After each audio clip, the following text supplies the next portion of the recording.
Bismillahirrahmanirrahim. Assalamu alaikum everyone. Welcome to Barkat Academy Online. Chemistry 9th class, Chapter 3, Periodic Table and Periodicity of Properties. अब हम इस chapter का second part start करेंगे. Periodic table को हमने detail में study कर लिया, इसके सारा कॉन्सेप्ट लिया था और जनरल सारा ओवरव्यू लिया था कि पीरियोडिक टेबल में ग्रुप्स कितने हैं, पीरियड कितने हैं और सबके बारे में हमने डिटेल में स्टडी किया था.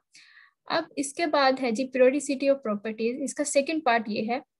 हमने बात की थी पीरियोडिसिटी क्या होती है और मतलब कि खुद को दोहराना, और जो प्रॉपर्टीज हैं वो पीरियोडिक टेबल के अंदर खुद को दोहराती हैं. अब वो कौन कौन सी प्रॉपर्टीज हैं जो पीरियोडिसिटी शो करती हैं, वो चंद एक हमने पढ़नी है. ये टोटल आपकी बुक में 5 हैं, उनमें से आज पहली हम डिस्कस करेंगे. ठीक है, सो स्टार्ट करते हैं. आपका पहली प्रॉपर्टी है atomic size and atomic radius.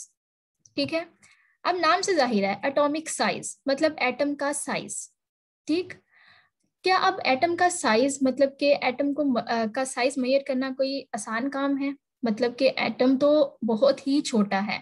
मतलब एक अंदाजे के मुताबिक अगर हम एक डॉट लगाते हैं, छोटा सा डॉट भी लगाएं तो उसके अंदर 20 मिलियन एटम्स जो हैं वो मौजूद होते हैं. सो अगर एटम इतना छोटा है तो उसका साइज मेजर करना कितना मुश्किल होगा. एक ऐसी चीज जो इनविजिबल है, जिसको आसानी से हम देख भी नहीं सकते, तो हमें यही नहीं पता कि वो है किस तरह की, उसकी शेप किस तरह की है, उसकी कोई मतलब उसका कोई बाउंड्री है बाहर जिसकी वजह से हम साइज को मेजर करें. सो ये एक इम्पॉसिबल सी चीज लगती थी. ठीक है, तो हमने एटॉमिक साइज को फिर मेजर करने के लिए एक दूसरा तरीका ढूंढा जिसके जरिए से हम इनडायरेक्टली जो है वो एटॉमिक साइज को किसी ना किसी तरह मेजर करते हैं. वो है एटॉमिक रेडियस. ठीक है, तो हम एटॉमिक रेडियस की मदद से एक्चुअली एटॉमिक साइज को मेजर कर रहे होते हैं. ठीक है, सो हम कह सकते हैं कि ये तकरीबन सेम चीजें कह सकते हैं. जब इसका जिक्र करेंगे तो इसका साथ जरूर होगा इस तरह से. सो एटॉमिक रेडियस के जरिए से एटॉमिक साइज को हम मेजर करते हैं. ठीक, अब एटॉमिक रेडियस मतलब हम सबको पता है रेडियस क्या होता है, कि रेडियस अच्छा होता है एक सर्कल हो अगर, तो उसका सेंटर से उसकी बाउंड्री तक का फासला रेडियस कहलाता है. सो एटॉमिक रेडियस मतलब एटम का रेडियस, तो इसका मतलब है एटम कोई सर्कल है, मतलब कोई गोल चीज है एटम, तो फिर इसका रेडियस हम मेजर करेंगे तो वो फिर उससे हम साइज निकाल सकेंगे. यही से पता चलता है. तो अब एटम क्या वाकई गोल है, हमें क्या पता, हमने तो उसे अच्छी तरह से भी देखा भी नहीं. ठीक है, तो हमने क्या किया है, एक्सपेरिमेंट्स की बेस पे हम जो है हमने एक फर्जी जो है वो शेप बनाई है एटम की, कि मतलब मोस्ट ऑफ द टाइम ये ऐसा दिखता है या ऐसा हो सकता है. ठीक है, सो हमने कुछ सपोज किया हुआ है. ठीक है, कि मतलब अपनी ऑब्जर्वेशंस की बुनियाद पे हमने फिर कुछ जो है वो सपोज करके हमने इस तरह से एटम के साइज को मेजर किया है. सो हमारी सबसे पहला जो हमने सपोज किया, फर्ज क्या किया हमने, कि एटम्स आर स्फीयर, कि एटम जो है वो स्फीयर की शक्ल में है. स्फेयर क्या होता है, जिस तरह हमारी एक बॉल होती है या फुटबॉल होता है, उसे हम स्फेयर कहते हैं. एक होता है हमारे पास सर्कल और एक होता है स्फेयर. सर्कल मतलब जिस तरह से हमारी बैंगल्स होती हैं, चूड़ियां होती हैं, ये वो आपको इस तरह से कुछ नजर आती हैं. ठीक है, तो मतलब वो बिल्कुल एक रिंग होता है जिसके आगे और पीछे वो बिल्कुल खाली होता है. लेकिन स्फेयर क्या होता है, 3D जिसे हम कहते हैं, मतलब इसके आगे भी कुछ होता है और पीछे भी कुछ होता है. लेकिन चूंकि पेपर जो है हमारे पास 2D है, ये पेपर आपके पास 2D है, हम जो है वो 3D तरीके से इसे हर तरह से नहीं देख सकते. तो उस पे हम जो है वो स्फीयर को भी इसी तरह ड्रॉ करेंगे जिस तरह हम एक सर्कल को करते हैं ड्रॉ, ऐसे ही है. तो ये एक्चुअली जो है वो एटम को रिप्रेजेंट करने के लिए ये मैंने बनाया है. ये एक्चुअली एक स्फीयर है. ओके, सो ये एक गोल है, ये एक स्फीयर है. ठीक है, और ये जो डॉट है ये इसके न्यूक्लियस को रिप्रेजेंट कर रहा है. ऑलराइट, तो ये पहली हमारी अजम्पशन ये थी, हमने ये जो है वो किया. फिर उसके बाद हमने कहा 2 सेम एटम्स हमने लेने हैं, मतलब कि एक खाली हमारे पास ये एटम तो आ गया ना, अब हमने इसको स्फीयर जो है वो सपोज कर लिया, तो अब यहाँ से हमने रेडियस ही निकालना था. हम ऐसे कर सकते थे कि इसके जो है वो सेंटर से बाउंड्री तक जो है वो मेजर कर लेते तो हमारे पास रेडियस आ जाता. लेकिन अभी मैंने बात की कि इसकी बाउंड्री, अगर एटम इतना छोटा है तो मतलब अभी एटम शुरू ही नहीं हुआ कि खत्म हो गया, तो उसकी बाउंड्री कहाँ होगी. ठीक है, तो हमने जो है वो काफी परफेक्शन के लिए, मतलब ठीक ठीक जो है वो मेजर करने के लिए हमने क्या कहा कि हमने क्या करना है, एटॉमिक साइज मेजर करने के लिए या रेडियस निकालने के लिए हम 2 सेम एटम्स लेंगे. खाली एक नहीं लेंगे, बल्कि कितने लेंगे, 2 लेंगे. 2 ले लिए. ठीक है, अब अगली बात क्या करनी है, और ये इसका सेंटर हो गया. आगे तीसरी बात है जी बॉन्डिंग टूगेदर. ये तीनों क्या होंगे, पास पास पड़े होंगे. इस तरह से इतने पास पास होंगे कि इनके दरमियान में कोई बॉन्ड बन जाए, बॉन्डेड टुगेदर, ये दोनों आपस में बॉन्ड बनाए हुए होंगे, ठीक है। सो ये आप बॉन्ड, मैंने बॉन्ड बना दिया इनका, और ये एक लाइन है जो इनके न्यूक्लियस को आपस में मिला रही है, ठीक है, ये एक बॉन्ड को रिप्रेजेंट कर रही है, ठीक है। तो अब ये देखिएगा जरा, अब इसका तो एक सर्कल है, ये दूसरा सर्कल है, और ये सॉरी स्फेयर्स हैं, और इनका जो है हमारे पास सेम है दोनों, तो जो इसका रेडियस होगा वही इसका रेडियस होगा। मतलब कि अगर ये इतना रेडियस, और अगर इसी स्फेयर को लेके देखें, ये एक रेडियस और इसी तरह से इतना ही आर इधर है, तो ये हमने पढ़ा हुआ है कि 2r मतलब 2r हो तो वो डायमीटर होता है, ऐसे ही है। तो जितना आर ये है उतना ही आर ये है, तो ये टोटल कितना हो गया, डायमीटर हो गया। अगर मैं इसका आधा कर लूं तो किसी एक स्फेयर का मेरे पास जो है वो क्या आ सकता है, रेडियस आ सकता है। तो ये एक एग्जांपल है, इसके नीचे मैंने लिखी है कि अगर डायामीटर मतलब कि 2r, ऐसे ही है 2r, अगर हमारे पास 100 pm मतलब पिकोमीटर है ये, ठीक है, पिकोमीटर इसका यूनिट है, लेंथ है ना, रेडियस एक लेंथ होती है, तो लेंथ को हम मीटर में जो है वो मेजर करते हैं, तो ये चूंकि बहुत छोटी होगी तो हम पिकोमीटर यूज करते हैं, पिको प्रीफिक्स है 10⁻⁻12, ठीक है, बहुत छोटा है। सो डायमीटर अगर इसका, ये हमने फिर अब क्या किया कि हमें चूंकि इसकी बाउंड्री का नहीं पता, तो हम क्या करते हैं, दो सेम एटम उनको इतना पास ले आते हैं कि उनके दरमियान में एक बॉन्ड बन जाए, और इनके जो सेंटर्स के दरमियान में, इनके सेंटर्स के दरमियान का फासला मेजर करते हैं, जो डायमीटर कहलाएगा इस केस में, एक आर और एक दूसरा R. So 2r is equal to 100 pm। तो एक एटम का अगर रेडियस निकालना हो तो वो कितना आएगा मेरे पास, so radius will be equal to 100 को 2 पे डिवाइड कर देंगे, मतलब कि इसको आधा करेंगे तो 50 पिकोमीटर जो है मेरे पास एक जो है वो एटम का क्या आ जाएगा, साइज आ जाएगा, रेडियस आ जाएगा, ठीक है। सो रेडियस से हमें फिर अंदाजा हो जाएगा कि अच्छा ये अगर जो है वो 50 पिकोमीटर आ रहा है, तो इसे हम एक अंदाजा लगा लेते हैं जनरल सा कि फिर एटम का साइज इतना होगा, ठीक है। So basically atomic radius main चीज होगी फिर यहाँ पे, ठीक है। सो फिर हमारे पास अब एटॉमिक रेडियस को अगर हमने डिफाइन करना हो तो कैसे करेंगे कि ये क्या है जी, हमारे पास हाफ ऑफ द डिस्टेंस है ना, between two bonded atoms, between the centres of two bonded atom, इस तरह से।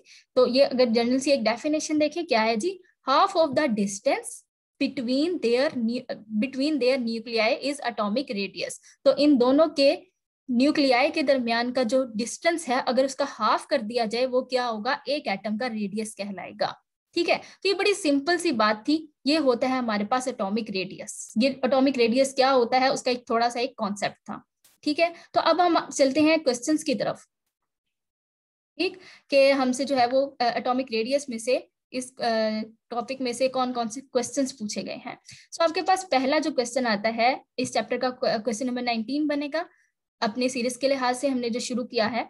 सो डिफाइन एटॉमिक रेडियस या गिव एन एग्जांपल आल्सो, ठीक है। तो ये आपसे पूछा गया, या आपसे खाली वो कहता है कि डिफाइन एटॉमिक रेडियस, तो आपको एग्जांपल के साथ लिखनी है। तो ये मैंने एक क्वेश्चन उसमें से लिखा है, ये आपसे काफी बार जो है वो किसी ना किसी क्वेश्चन के थ्रू आपसे पूछता है। तो देखिए अब वो आपसे एटॉमिक रेडियस की ही पूछ रहा है डेफिनेशन, क्योंकि अब मेन एटॉमिक रेडियस ही है, ठीक है। सो अभी हम पढ़ के क्या है, the half of the distance between the nuclei of two bonded atoms, ऐसे ही है, is referred as the atomic radius of the atom, ठीक है। सेकंड पॉइंट क्या लिखेंगे, एसआई यूनिट उसका, ठीक है, एसआई यूनिट जो उसका स्टैंडर्ड यूनिट होता है सिस्टम इंटरनेशनल में, its SI unit is picometre, ठीक है, जिसे हम पीएम से जो है वो डिनोट करते हैं, रिप्रेजेंट करते हैं, और 1 picometre is equal to 10⁻⁻12 metre, ठीक है। पिको जो है वो इतना छोटा है, ठीक है। और इसके अलावा सिस्टम इंटरनेशनल के अलावा जो इसका दूसरा यूनिट है वो नैनोमीटर भी होता है, ठीक है, कहीं कहीं आपको एनएम भी लिखा नजर आएगा। एग्जाम्पल की बात करते हैं, तीसरे नंबर पे एग्जाम्पल होगी, the distance between the nuclei of two carbon atoms. देखा दो सेम एटम्स है, ठीक है, सेम एटम क्यों लिए, ताकि जब हम डायमीटर का हाफ करें तो एक एटम का निकल आए। अगर दोनों डिफरेंट होंगे तो फिर हाफ करने से आपको कैसे पता कि वो एक ही एटम का निकलेगा, ठीक है। सो 2 कार्बन एटम्स लिए हमने, और उनके दरमियान का डिस्टेंस जो है वो in its elemental form is 154 picometre. तो ये टोटल हमारे पास डिस्टेंस आता है 154 पिकोमीटर, मतलब डायमीटर इन दोनों के दरमियान हम कह सकते हैं यहाँ पे 2r जो है, it means that its half that is 77 picometre will be the atomic radius of carbon atom. ऐसे ही है, तो फिर अगर इसका हाफ करें तो 77 पिकोमीटर आता है, जो कि एक कार्बन एटम का क्या होगा, एटॉमिक रेडियस होगा। ठीक है, किसी भी एक का, दोनों का ही 77 होगा फिर। और चौथे नंबर पे आपने साथ इसकी डायग्राम ड्रॉ कर लिया। ठीक है, तो ये आपका क्वेश्चन हो गया। अब हमने जो भी प्रॉपर्टी डिस्कस करनी है, सबसे पहले उसकी डेफिनेशन करेंगे, उसके बाद उसके एग्जाम्पल करेंगे एक जर्नल सी, उसके बाद हमने उसके ट्रेंड पढ़ने हैं।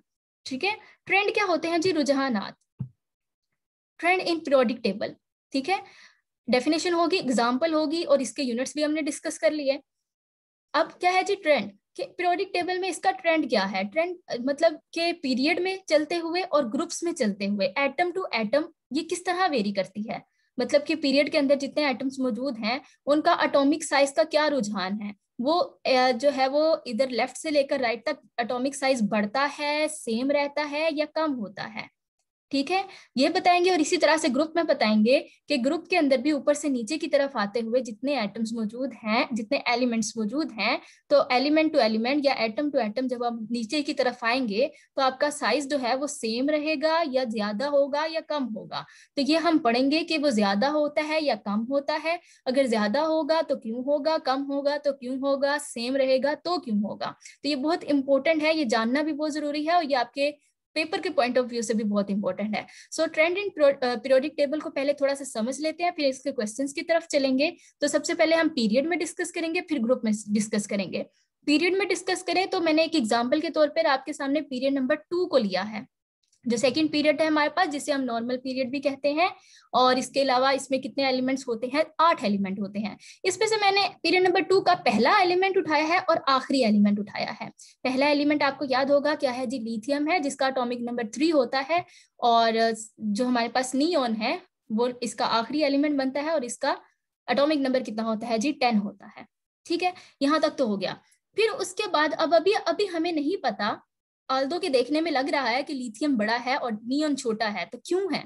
ठीक है, क्या ये मैंने ठीक बनाया है कि जो है वो लिथियम से नियोन की तरफ आते हुए साइज जो है वो कम हो रहा है, मतलब पीरियड में एटम टू एटम फिर आते हुए इसका मतलब है कि साइज कम होगा। ठीक है, तो अभी देखते हैं कि ये बात ठीक है या नहीं है। सबसे पहली बात अभी मैंने बताई कि लिथियम का एटॉमिक नंबर है जी 3, तो इसका मतलब हुआ कि एटॉमिक नंबर 3 है, तो इसमें नंबर ऑफ प्रोटॉन कितने हुए 3 और नंबर ऑफ इलेक्ट्रॉन कितने हुए 3। ठीक है, तो इसके ये न्यूक्लियस है, न्यूक्लियस के अंदर कितने हो गए जी हमारे पास, प्रोटॉन 3 और इलेक्ट्रॉन भी कितने हो गए 3। ठीक है, इसी तरह से अगर नियोन में आते हैं तो नियोन में कितने होंगे फिर, एटॉमिक नंबर 10 है तो प्रोटॉन भी 10 होंगे और इलेक्ट्रॉन भी कितने होंगे 10। ठीक है, और शेल्स की अगर बात करूं तो दो शेल्स है, क्योंकि पीरियड नंबर 2 है। ये हमने बात की थी कि पीरियड नंबर किसको जाहिर करता है, नंबर ऑफ शेल्स को जाहिर करता है। तो अगर पीरियड नंबर 2 है तो इसके सारे एलिमेंट्स में, मतलब शुरू से एंड तक 2 ही शेल सबके अंदर मौजूद होंगे। तो ये आप देख सकते हैं 2 शेल इसके बनाए हैं और 2 ही शेल इसके बनाए हैं। तो इसका मतलब है इसके जो 3 इलेक्ट्रॉन मौजूद हैं वो इन्हीं 2 शेल के अंदर मौजूद है, 2 इसमें होंगे 1 इसमें होगा, और इसके जो 10 हैं वो इसके अंदर मौजूद है, 2 इसमें और 8 इसमें होंगे। ठीक है, तो अब ये साइज के साथ क्या होता है, देखो कि ये जो हमारे पास चार्जेस होते हैं, ये एटम जो है वो कॉम्पैक्ट क्यों है, इस तरह से एक स्टेबल चीज क्यों है, क्योंकि इसमें न्यूट्रॉन्स का तो कोई काम ही नहीं है, क्योंकि न्यूट्रॉन पे तो कोई चार्ज नहीं होता ऐसे। ठीक है, तो अब इस पे ओवरऑल न्यूक्लियस पे पॉजिटिव चार्ज आता है प्रोटॉन की वजह से, क्योंकि न्यूक्लियस में प्रोटॉन और न्यूट्रॉन मौजूद होते हैं। न्यूट्रॉन तो वैसे ही न्यूट्रल होते हैं, उनपे कोई चार्ज नहीं होता, तो फिर ओवरऑल न्यूक्लियस पे चार्ज आ गया प्लस का। ठीक है, तो हम इसको कहते हैं कि न्यूक्लियर चार्ज। न्यूक्लियर चार्ज फिर क्या है, प्लस का है हमारे पास, ऐसे ही है।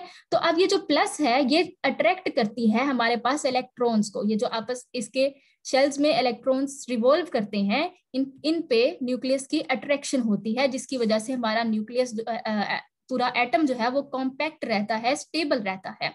मतलब कि ये आप ऐसे ही समझ लें कि ये रस्सियों की मदद से प्रोटॉन्स जो है वो एक एक इलेक्ट्रॉन्स को अपनी तरफ खींच रहे हैं। ठीक है, तो अब क्या होता है कि यहाँ पे 3 आपके पास जो है वो प्रोटॉन मौजूद हैं और 3 ही आपके पास क्या है जी, इलेक्ट्रॉन मौजूद हैं, और इनके दरमियान में अट्रैक्शन हो रही है। इस अट्रैक्शन को हम एक और नाम देते हैं, जिसका नाम होता है जी इफेक्टिव न्यूक्लियर चार्ज। ठीक है, मतलब हम कहते हैं कि इसमें इफेक्टिव न्यूक्लियर चार्ज है। ठीक है, चलें आगे चलते हैं। अब नियोन में ऐसा क्या होता है, मतलब यहाँ पे फिर हमें पता है कि आगे जाते जाते इससे अगला जो एटम होगा उसमें 4 होंगे, उसका 4 होगा प्रोटॉन और 4 इलेक्ट्रॉन, इस तरह से। अच्छा, अब यहाँ पे जब आते हैं तो यहाँ पे देखिए 10 आपके पास प्रोटॉन है और 10 ही आपके पास है जी इलेक्ट्रॉन्स हैं। तो अब देखिए 10 प्रोटॉन और 10 इलेक्ट्रॉन, इनके दरमियान में फोर्स ऑफ अट्रैक्शन ज्यादा होगी इसकी निस्बत। ठीक है, मतलब क्या कि जितनी रस्सियों से ये इसने आपस में अपने शेल्स को बांधा हुआ था, उस ये तो 10 रस्सियों से अपने शेल्स को अपनी तरफ बांध के रखा हुआ इसने। ठीक है, तो इस वजह से इसकी अट्रैक्शन जो कि ज्यादा है, तो इसका साइज भी क्या कर जाएगा, स्क्वीज हो जाएगा, सुकड़ जाएगा, थोड़ा सा कम हो जाएगा इसकी निस्बत। तो जब भी हम इधर से इधर को आएंगे तो इसका ज्यादा होगा साइज, इससे अगले वाले एटम का साइज थोड़ा कम हो जाएगा, फिर उससे अगला थोड़ा कम हो जाएगा, क्योंकि एक एक रस्सी का इजाफा होता जा रहा है जिन्होंने शेल्स को खींचना है। ठीक है, आई होप कुछ समझ में आया। इसके अलावा एक एग्जाम्पल से समझने की कोशिश करते हैं मैग्नेट की। ठीक है, देखिए आपके पास जो है जी दो मैग्नेट है।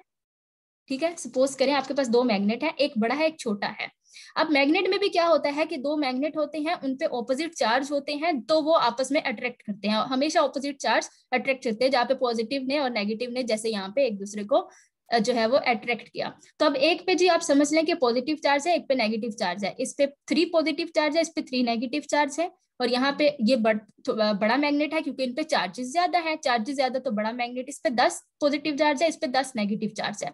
इसके दरमियान भी अब अट्रैक्शन होगी, ऐसा ही है, और इसके दरमियान भी अट्रैक्शन होगी। और ये भी देखें कि इनके दरमियान में फासला सेम रखना है। आपने दो मैग्नेट लिए, एक बड़ा एक छोटा, और उनको जो है वो पास पास रख दिया सेम फासले के साथ, तो कौन जो है वो ज्यादा जल्दी एक दूसरे को अट्रैक्ट करेगा, कौन एक दूसरे की तरफ जल्दी आएगा, ये वाला। ठीक है, जो बड़ा होता है वो जल्दी से एक दूसरे के साथ अटैच होता है बनिस्बत इसके। तो जितना ज्यादा चार्जेस ज्यादा होंगे एक दूसरे को अट्रैक्शन जितनी ज्यादा होगी, जितने ज्यादा चार्जेस एक दूसरे को अट्रैक्ट कर रहे होंगे, उतनी ज्यादा जो चीज है वो एक दूसरे की तरफ आएगी। तो ये एक दूसरे की तरफ ज्यादा आ रहे हैं, शेल्स स्क्वीज हो रहे हैं, तो एटम का साइज क्या हो रहा है, कम। तो अब हमने क्या डिसाइड किया कि पीरियड के अंदर जब हम लेफ्ट टू राइट जाते हैं तो हमारे पास क्या होता है, हमारे पास साइज जो है वो कम होता है। ठीक है, तो वजह भी समझ आ गई हमें। आगे चलते हैं, हमारे पास आते हैं जी groups.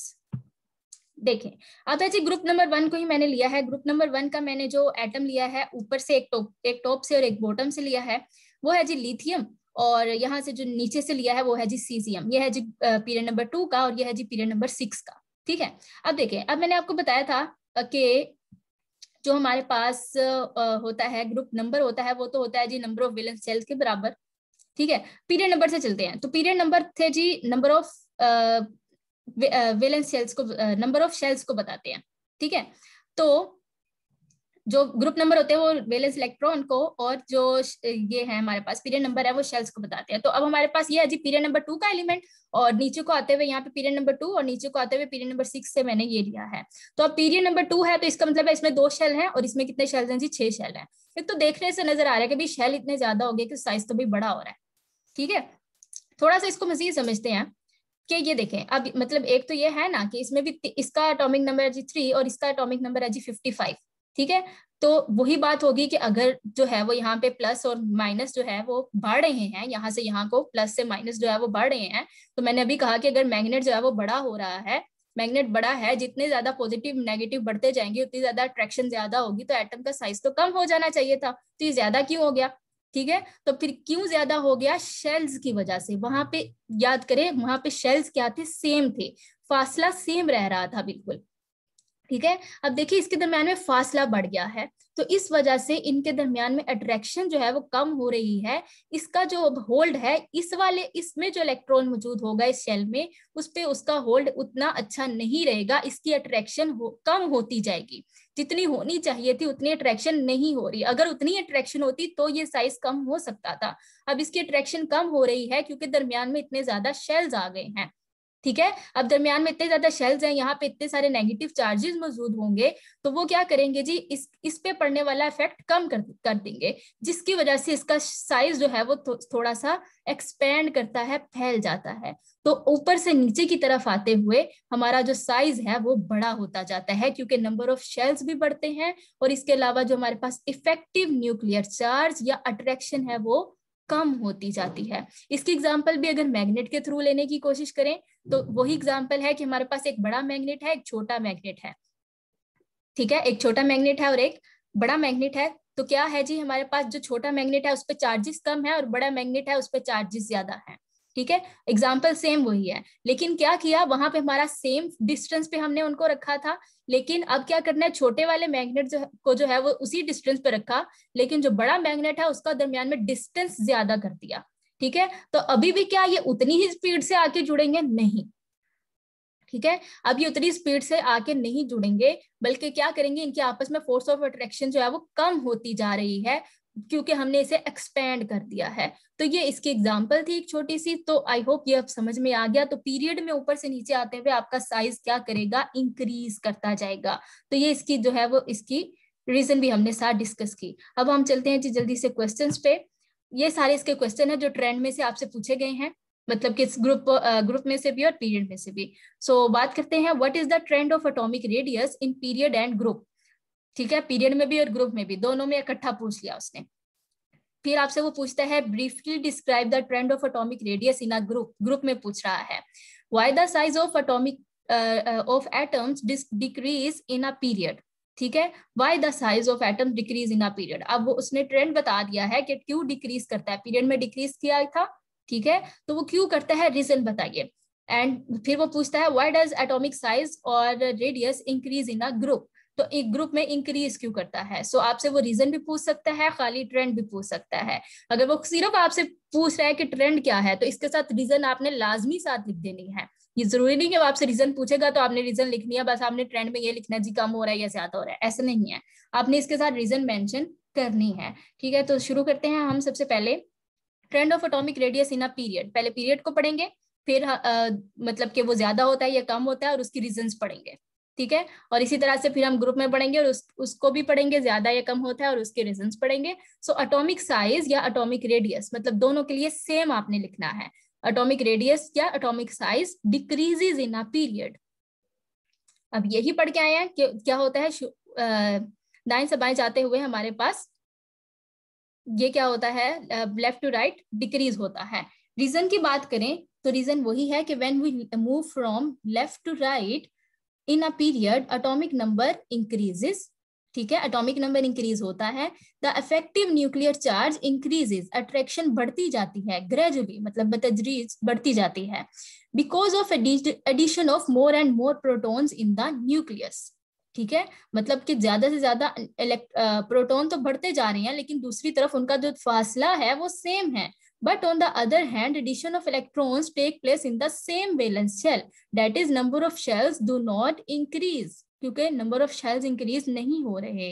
So there is gradual increase of effective nuclear charge. ऐसे ही effective nuclear charge जो है वो बढ़ता जा रहा है. This force pulls down or contract the outermost shell towards the nucleus. जिसकी वजह से हमारा जो outermost shell है वो न्यूक्लियस की तरफ पुल होता है और एटम जो है वो सिकुड़ जाता है। फिर आपने एग्जाम्पल एक साथ कोड करनी है। In the second period atomic size decreases from lithium 152 picometre to neon 69 picometre. ये वही एग्जाम्पल है जो हमने पीछे जो है वो कॉन्सेप्ट में डिस्कस की थी।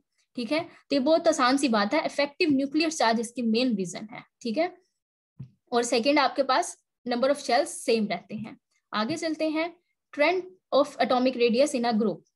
एटॉमिक रेडियस या size increases in a group. Reason क्या है, when we move from top to bottom effective nuclear charge decreases. क्यों डिक्रीज होते हैं, it is because a new shell of electrons is added up in successive period, कि हर आने वाले period में ऊपर से नीचे एक एक शेल का इजाफा होता जाएगा।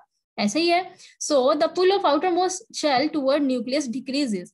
तो आउटरमोस्ट शेल की जो पुल होगी न्यूक्लियस की तरफ वो कम होती जाएगी, मतलब बाहर की तरफ उतना जो है वो अट्रैक्शन इफेक्टिव न्यूक्लियर चार्ज नहीं आपको मिलेगा जितना होना चाहिए था। एग्जाम्पल की बात करते हैं। In the first group atomic radius increases from lithium 152 picometre to caesium, कितना हो जाता है हमारे पास सीजियम का 265 पिकोमीटर। ठीक है, तो ये हमारे पास हो गया। अब इसके बाद एक छोटा सा टॉपिक है जो आपसे एज सच अभी तक पूछा तो नहीं गया, लेकिन आपके बुक में ये मेंशन है। ठीक है, जब हम ट्रेंड को डिस्कस करते हैं तो हम ट्रेंड में नॉर्मल एलिमेंट्स और ट्रांजिशन एलिमेंट्स दोनों को अलग अलग पढ़ते हैं।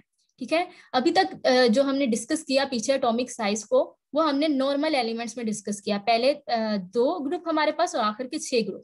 अब जो ट्रांजिशन एलिमेंट्स होते हैं इनमें एटॉमिक साइज को हम अलग से पढ़ते हैं, क्योंकि ये एबनॉर्मल बिहेवियर कुछ अंदर से शो करते हैं। ठीक है, तो ये आपसे पूछा जा सकता है क्योंकि आपके बुक में मेंशन है, तो इस पे थोड़ी सी बात कर लेते हैं कि if we consider the first series left to right in fourth period of transition elements, the trend of atomic size has slight variation. मतलब इसमें कुछ वेरिएशन आती है, ये सेम वो ट्रेंड शो नहीं करता कि जो इधर से इधर को जाते हुए क्या होना चाहिए, कम होना चाहिए था, लेकिन इसमें कम नहीं होता। इसमें उसने एग्जांपल किसके लिया, फर्स्ट सीरीज की, ये हमने बात की थी फर्स्ट सीरीज जिसे 4D सीरीज भी कहते हैं।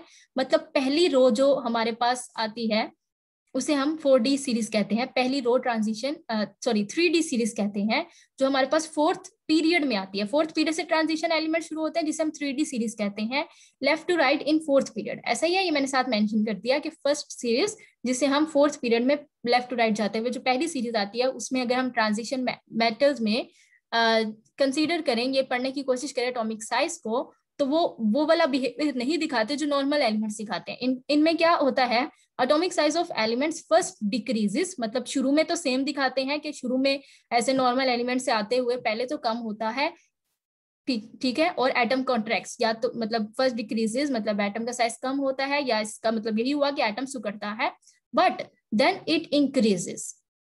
ठीक है, पहले कम होता है और फिर उसके बाद बढ़ता है। सो ये एक एबनॉर्मल बिहेवियर था, दैट्स व्हाई हम ट्रांजिशन एलिमेंट्स को जो है वो नॉर्मल एलिमेंट्स के साथ उनकी प्रॉपर्टीज का ट्रेंड डिस्कस नहीं करते। सो ये था हमारा एटॉमिक साइज और एटॉमिक रेडियस। इससे आने वाली वीडियो में हम शील्डिंग इफेक्ट को जो है वो स्टडी करेंगे, ये सारे इंटर रिलेटेड है एक दूसरे से। So thank you so much for watching, like share and subscribe, stay blessed, Allah Hafiz.